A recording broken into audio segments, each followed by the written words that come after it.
السلام علیکم ورحمۃ اللہ وبرکاتہ۔ امید کرتا ہوں کہ اہل اسلام خیر و عافیت سے ہوں گے، سکون و راحت سے ہوں گے، اور دعا ہے اللہ سے کہ اللہ آپ سب کو اپنے حفظ و امان میں رکھے۔ ابھی 2 روزہ قبل جمعے کے دن 5 سپٹمبر کو ربیع الاول کی 12 تاریخ تھی،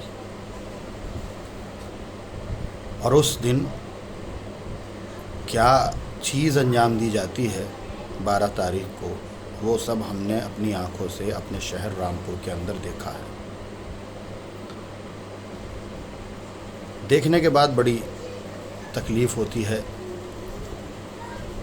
تکلیف اس بات کی نہیں ہوتی کہ اپنی ذات پر ضرب لگ رہا ہے، بلکہ تکلیف یہ ہوتی ہے کہ اسلام پر ضرب لگ رہا ہے۔ یقیناً مسلمان آج جس ذلت اور پستگی کی زندگی سے دوچار ہیں، ان کی بہت ساری وجوہات ہو سکتی ہیں، لیکن ان میں سب سے بڑی وجہ خود مسلمانوں کا عقیدہ خراب ہونا اور ان کے اعمال خراب ہونا، اور پھر اسی کے مطابق اللہ رب العالمین کی جانب سے مسلمانوں کے لیے ان کے اعمال کے مطابق فیصلے ہونا۔ یقینی طور پر پیارے آقا صلی اللہ علیہ وسلم کائنات میں سب سے افضل بشر ہیں، اور ہر اعتبار سے آپ اعلیٰ ہیں، عرفہ ہیں، اولیٰ ہیں۔ 2 باتوں میں کہہ دیا جائے آپ کی شان کے متعلق کہ اگر اللہ کے بعد کوئی مقام و مرتبہ ہے کسی کا تو پیارے آقا محمد رسول اللہ صلی اللہ علیہ وسلم کا ہے، اور اللہ رب العالمین نے سارے عالموں کے لیے آپ کو رحمت بنا کر کے بھیجا ہے۔ بسم اللہ الرحمن الرحیم، وما ارسلناک الا رحمۃ للعالمین۔ تمام جہانوں کے لیے اللہ نے اپنے نبی کو رحمت بنا کر کے بھیجا ہے۔ تو اب ہمیں اس پر غور و فکر کرنا ہوگا کہ جب آپ رحمت بن کر کے آئے ہیں، آپ کا وجود ہی رحمت ہے تمام جہانوں کے لیے، تو جہانوں میں صرف مسلمان ہیں، دوسری مخلوق نہیں ہے، مسلمانوں کے علاوہ دوسرے انسان نہیں ہیں۔ ہم گائیڈ کرنے آئے ہیں لوگوں کو، اپنے نبی کے امتی ہونے کی حیثیت سے ہم گائیڈ کریں گے لوگوں کو سچائی کا اور سیدھا راستہ دکھائیں گے، اور خود ہی اگر ہم اس راستے کو چھوڑ دیں اور لوگوں کو ایسے تاثرات دیں کہ جس سے ہمارا اسلام بدنام ہو، ہمارا قرآن بدنام ہو، ہمارے رسول صلی اللہ علیہ وسلم بدنام ہو، تو یہ ایک مسلمان کا طریقہ کار نہیں ہو سکتا۔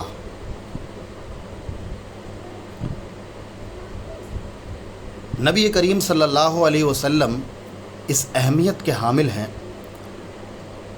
کہ ہماری پوری زندگی اور پوری زندگی کا ہر سال کا ہر مہینہ، مہینے کا ہر ہفتہ، اور ہفتے کا ہر دن کا ہر گھنٹے کا ہر منٹ، اور منٹ کا ہر سیکنڈ نبی کریم صلی اللہ علیہ وسلم سے محبت کرنے میں،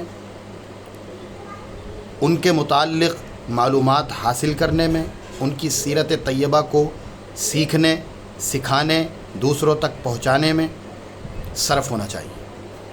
یہ محبت ہے۔ قرآن اٹھائیے، آپ پڑھیے قرآن۔ قرآن چیخ کر کہہ رہا ہے کہ نبی کی اصل محبت نبی کی اتباع میں چھپی ہوئی ہے۔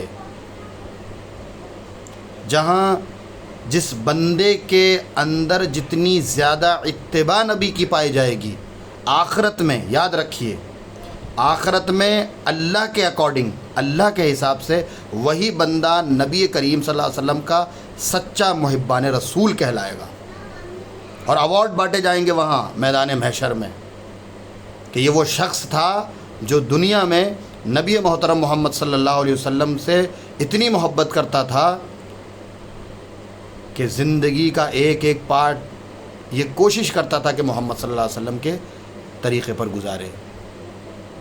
ہمارا یہ کام نہیں ہے۔ دیکھیں آپ، بے غیرتی، عورت مرد کا مخلوط اجتماع اسلام کے اندر جائز نہیں ہے، چاہے وہ کوئی سی بھی محفل ہو، کوئی سی بھی مجلس ہو۔ حتیٰ یہ کہ نماز بھی اگر مسجد میں خواتین پڑھیں گی تو ان کے لیے پردے کے لیے الگ مقام ہے، پردے کے ساتھ الگ مقام دیا جاتا ہے، انہیں الگ جگہ دی جاتی ہے۔ میوزک، بھلا میوزک سے اسلام کا کیا لینا دینا؟ مخلوط اجتماع حرام، اسلام میں میوزک حرام، سڑکوں کو تنگ کرنا، سڑکوں کو گھیرنا اور لوگوں کو اپنے جماوڑے سے، اپنی بھیڑ سے تکالیف دینا اسلام میں حرام۔ اسلام اس کی تعلیم نہیں دیتا۔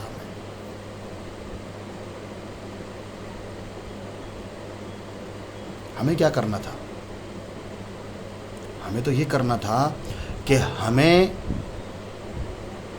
نبی محترم محمد صلی اللہ علیہ وسلم کی سیرت طیبہ کو اپنا کر کے پریکٹیکلی طور پر اس پہ چلنا تھا اور لوگوں کو پریکٹیکلی لائف کے متعلق بتانا تھا۔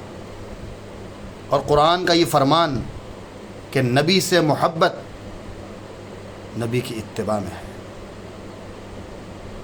دیکھیں آپ، میلادی حضرات نے کل پرسوں،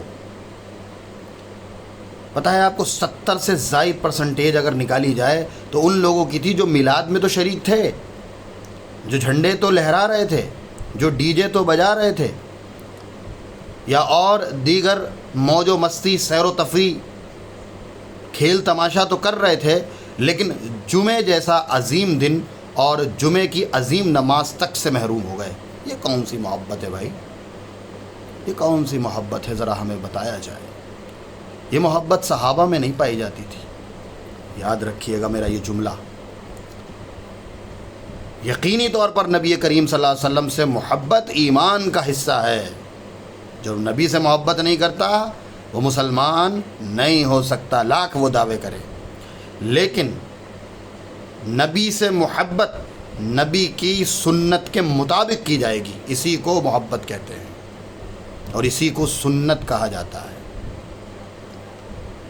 اور نبی سے محبت اپنی خواہشات کے مطابق اگر کوئی کرتا ہے تو یہ محبت نہیں کہلاتی، دین میں بدعات اور خرافات اس کو کہا جاتا ہے۔ دین میں بدعات اور خرافات اس کو کہا جاتا ہے۔ ہوش کے ناخون لینے کی ضرورت ہے اور اپنی اصلاح کرنے کی ضرورت ہے۔ اب وہ وقت آ چکا ہے کہ ہم دنیا کو اپنے کردار سے اسلام دکھا اور سمجھا سکیں۔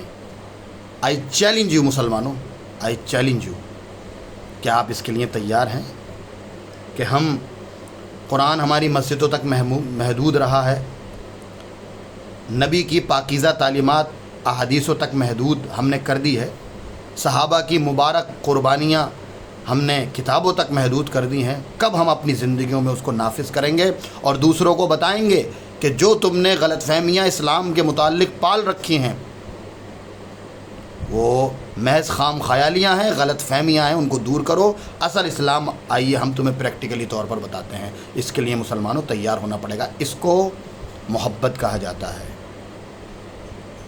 پورے سال روزانہ قربانی دے کر فجر کی نماز پڑھنا، یہ رسول سے محبت ہے۔ اپنی نفس کے خلاف چلتے ہوئے چہرے کو داڑھی سے سجانا، یہ نبی کی محبت ہے۔ لاکھ آپ افضل ہیں اور گھر میں انٹر ہوتے ہوئے اپنی بیوی بچوں کو سلام کرنا، یہ نبی سے محبت ہے۔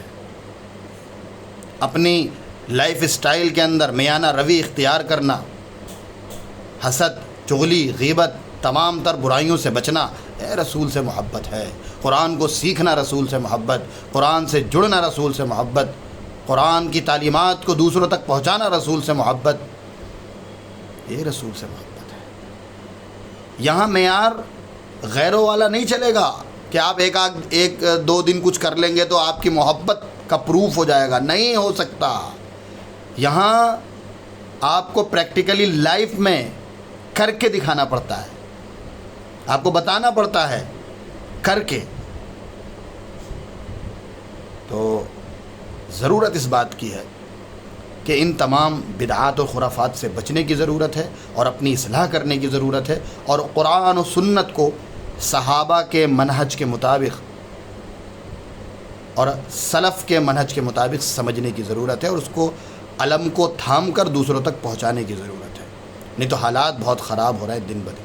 اللہ ہم سب کو کہنے سننے سے زیادہ نیک عمل کی توفیق عطا فرمائے، آمین یا رب العالمین۔ السلام علیکم ورحمۃ اللہ وبرکاتہ۔